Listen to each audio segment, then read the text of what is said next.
Conditions for Autonomy was revised in 2005. Article 51 it says that secondary schools and primary schools which recruit mainly the Tibetan students shall teach mainly in Tibetan, offer Tibetan and Chinese language classes, teach in both languages, offer English classes when conditions allow, to promote and spread Putonghua and standard Chinese scripts. So there is actually a contradictory clause within one article. And this clearly shows how competing forces work. On one way, you have the spread of Putonghua from the government side, and then also trying to see that the instructional language should be generally transfer into Chinese language. But you also have the autonomous regional laws practiced in the past, also with the reality that lots of the students are not really good at learning in Chinese. All those works play together, and then you come with an article that, within one article that says, if a school that recruit mainly Tibetan students, that it should teach in Tibetan, and then in the second clause say it should teach in both languages. So it is kind of confusing situation there. So I have a case for the secondary school, which is mainly recruited, the Tibetan students. 100% students body is Tibetan, and mostly from rural areas. It is bilingual environment on the campus.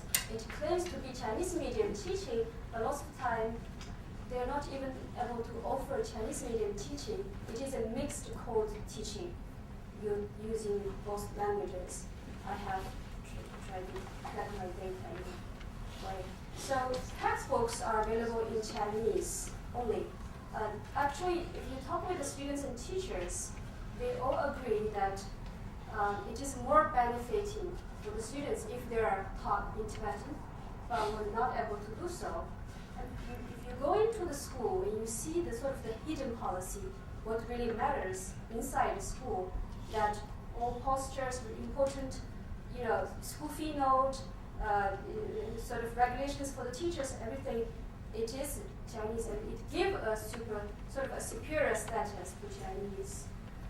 In terms of local perspectives, that what we are doing inside school are also affected by the language status in general in the society, also the language attitude by the people, and it really a result of the combination of the process of mono-nation state building, because Putonghua was pushed forward as the super language, and that became the major force of changing school language.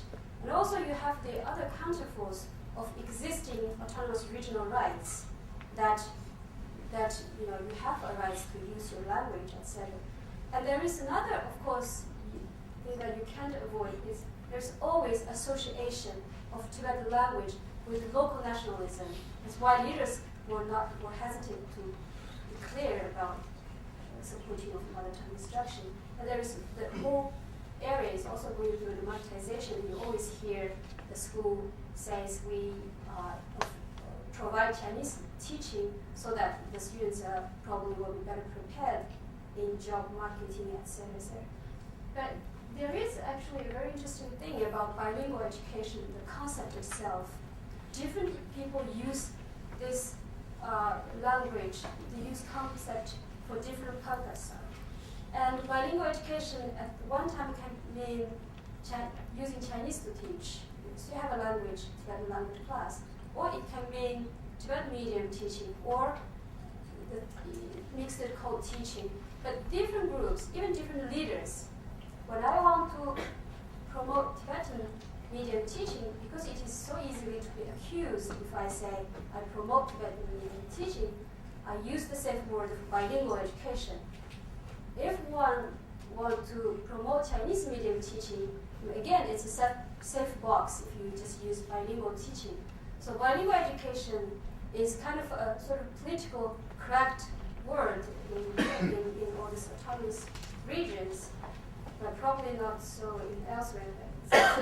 Also, there is a top-down process so that teachers and students were not involved in the decision making. So the pedagogical concern is always not included, and there is historic reason for that. And for my conclusion, that I think that there are, of course, many forces at play, but the major forces still remain as the political force, the political consideration of, trying to have a national unity or building up a national identity, a homogeneous national identity, that overshadow the educational concerns, and then create the identity issue that if you want to replace, or you can have an additional one.